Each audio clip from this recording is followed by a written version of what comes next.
Hey guys, welcome to our channel RD brains. So guys, second year fitter का WCS, ठीक है, WCS के questions मैं यहाँ पे कुछ डिस्कस कर रहा हूँ जो कि आप लोग के एग्जामिनेशन CBT एग्जाम्स में पूछे गए हैं और ये क्वेश्चंस फिर से पूछे जाएंगे।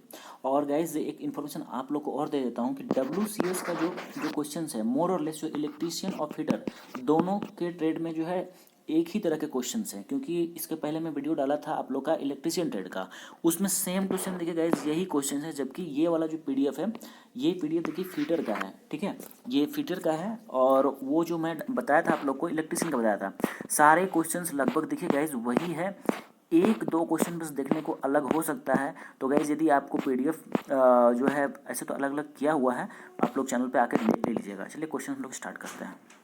पहला क्वेश्चन पूछा गया था कि यहाँ इसको थोड़ा नीचे कर लें। क्वेश्चन कहता है कि what is the law of friction, कौन सा घर्षण का नियम है। तो गाइस देखिए यहाँ पे जो राइट आंसर होता है ऑप्शन नंबर A होता है, जिसको क्या कहते हैं हम लोग, घर्षण बल क्षेत्र और से संपर्क सतहों के आकार पर स्वतंत्र होता है। मतलब जो फ्रिक्शनल फोर्स होता है वो इंडिपेंडेंट होता है किसके, एरिया और शेप ऑफ कॉन्टैक्टिंग सरफेस से क्या होता है, इंडिपेंडेंट होता है, स्वतंत्र होता है। समझ गए, इसका आंसर जाता है ऑप्शन नंबर A। समझ गए। चलिए क्वेश्चन नंबर 41 देखिए, यहाँ पे जो क्वेश्चन पूछा गया था कि विच डिपेंड ऑन फ्रिक्शनल फोर्स। अब कह रहा है कि घर्षण बल पर कौन सा निर्भर करता है। तो क्या जिसका आंसर होता है आपका कॉन्टैक्ट सरफेस। मैं अभी तो यहाँ पे जो ये क्वेश्चन था इसी टाइप का ये भी क्वेश्चन है जहाँ की मैं आप लोग को बताया, ठीक है। तो उसी तरह से यहाँ पे देख लीजिए आप, क्या हो जाएगा, कॉन्टैक्ट सरफेस, ठीक है। तो फ्रिक्शनल फोर्स किस पर डिपेंड करता है, कॉन्टैक्ट सरफेस पे डिपेंड करता है। किस तरह का मेटल है उससे डिपेंड नहीं करेगा, या फिर क्वालिटी क्या है मेटल का उस पर डिपेंड नहीं करेगा, ठीक है। लेकिन क्या चीज़ पे, संपर्क सरफेस पे डिपेंड करेगा। अगला क्वेश्चन देखिए, कह रहा है कि what causes the efficiency of machine bye maintaining the lubrication. कहने का मतलब है कि स्नेहक आप लोगों को पता ही होगा, जो ग्रीसिंग वगैरह जो डाला जाता है या फिर मोबिल जो डाला जाता है वो चीज़, स्नेहक को बनाए रखने के द्वारा एक मशीन की दक्षता का कारण बनता है, ठीक है। मशीन की दक्षता का कारण बनता है। स्नेहक को बनाए रखते हैं यदि, तो मशीन में क्या होगा, मशीन का जो इफिशियंसी है या दक्षता जो है उस पर क्या प्रभाव पड़ेगा। तो गाइज क्या हो जाएगा, इफिशियंसी बढ़ेगा, ठीक है। ऑप्शन नंबर A हमेशा क्या होगा, बढ़ेगा। चलिए अगला क्वेश्चन पूछ रहा है, यहाँ पे देखिए ये भी आपका जो है फ्रिक्शन चैप्टर से ही है, ठीक है। तो फ्रिक्शन चैप्टर से ये, हालांकि मैकेनिकल या फिर फीटर ट्रेड जो है उनका भी तो फीटर ट्रेड में भी ये चैप्टर है आप लोग का, ठीक है। तो देखिए यहाँ पे क्या है ना कि क्वेश्चन दिया गया है कि what is the weight of an object could be moved by a force of 30 kg if coefficient of friction कितना है, 0.0125। कहने का मतलब है कि यदि घर्षण गुणांक, देखिए घर्षण गुणांक आपको इतना दिया हुआ है और वस्तु का भार जो है 30 kg है, ठीक है, के बल द्वारा स्थानांतरित किया जा सकता है, ठीक है। तो यहाँ पे देखिए आप लोग को वेट निकालना है, भार निकालना है, ठीक है ना। तो और बल दिया है 30 kg। तो आप लोग को पता होगा F बराबर क्या होता है, म्यू इंटू आर होता है, जहाँ की ये आर क्या है, रिएक्शन फोर्स, जिसको हम लोग W से भी डिनोट करते हैं, वेट से, भार से भी डिनोट करते हैं। तो F का वैल्यू देखिए यहाँ पे आपको मिला हुआ है कितना, 30 है, और जो म्यू है इसका वैल्यू दिया हुआ है आपका 0.0125।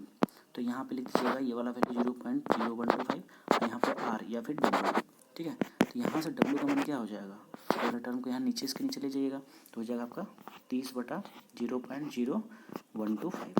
सॉल्व कर दीजिएगा इसको, आंसर आपका आ जाएगा ऑप्शन नंबर D, मतलब 2400 kg आपका आंसर आ जाएगा, ठीक है।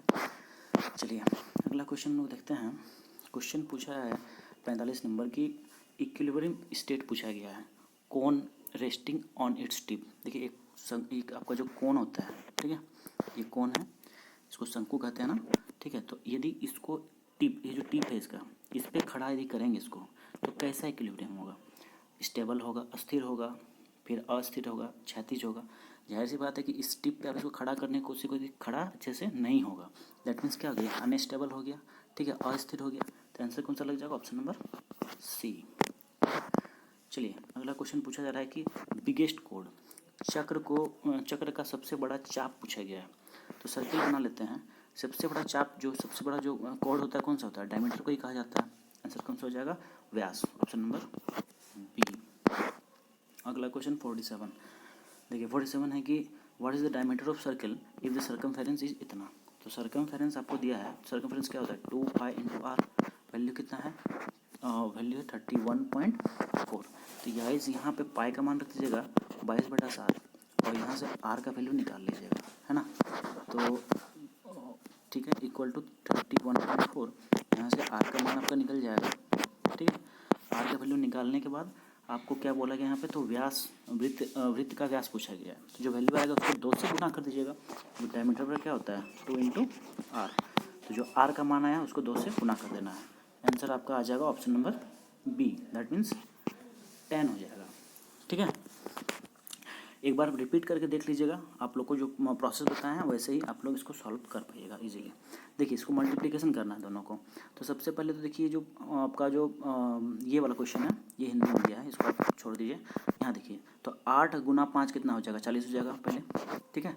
5 गुना 8, उसके बाद ए स्क्वायर है, यहाँ A5 है, ठीक है। तो क्या हो जाएगा, दोनों जुड़ जाएगा, a⁻2 + 5 कितना हो जाएगा, 7 हो जाएगा, ठीक है। इसी तरह से बी वाला जो वैल्यू है इधर 1 है, इधर कितना है 3 है, ठीक है। 2 तो 1 और 3 कितना हो जाएगा 4।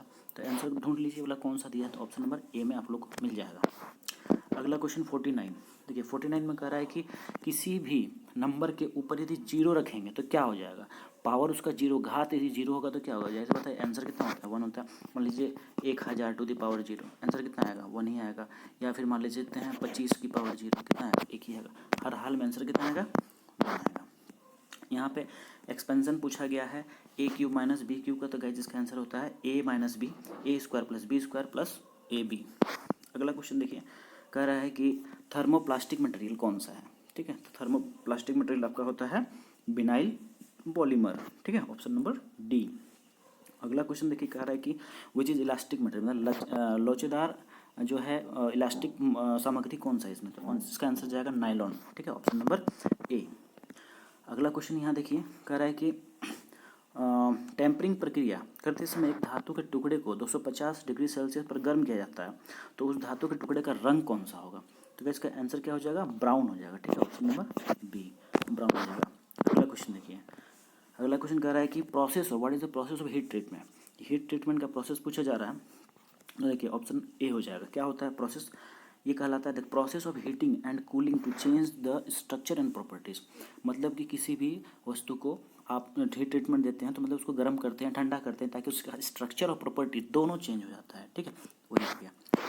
अगला क्वेश्चन हम लोग बात करेंगे, तो क्वेश्चन है कि एसपी का फुल फॉर्म पूछा रहा है। तो एसपी आप लोगों को पता है सेलिंग प्राइस को कहते हैं, ठीक है, जिसको कि विक्रय मूल्य हिंदी में कहा जाता है। अगला क्वेश्चन देखिए, यहाँ पे पूछा गया आई क्या होता है, तो आई किसको कहते हैं हम लोग गाइस, इंटरेस्ट को कहते हैं, ठीक है, आई हम लोग इंटरेस्ट को कहते हैं। पी कहते हैं प्रिंसिपल, जिसको मूलधन कहा जाता है, इसको हम लोग आई को ब्याज कहते हैं हिंदी में, ठीक है। रेट को हम लोग आर से डिनोट करते हैं, इसको कहते हैं दर, और टी हो जाता है टाइम, मतलब समय। अगला क्वेश्चन देखिए, इसी पे आ गया है कि यहाँ प्रिंसिपल का वैल्यू दिया हुआ है, ठीक है, 12,000, ठीक है, और यहाँ पे अमाउंट का वैल्यू दिया है कितना, 15,600।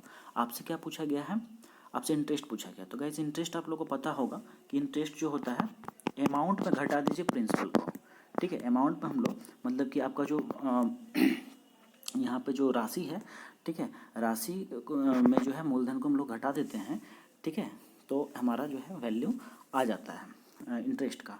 तो दोनों को घटा दीजिएगा, आंसर आपका आ जाएगा 3600, ठीक है, 3600 का आंसर ईजिली आ जाएगा। चलिए समझ गया। अगला क्वेश्चन 58 देखिए, कह रहा है कि व्हाट इज हैंडबुक, हैंडबुक क्या होता है, ठीक है। तो गाइज हैंडबुक होता है, देखिए यहाँ पे संदर्भ कार्य का प्रकार या अनुदेश का अन्य संग्रह, ठीक है, टाइप ऑफ रेफरेंस वर्क और the other collection of instructions, इसमें इंस्ट्रक्शंस का कलेक्शन रहता है, यही होता है हैंडबुक।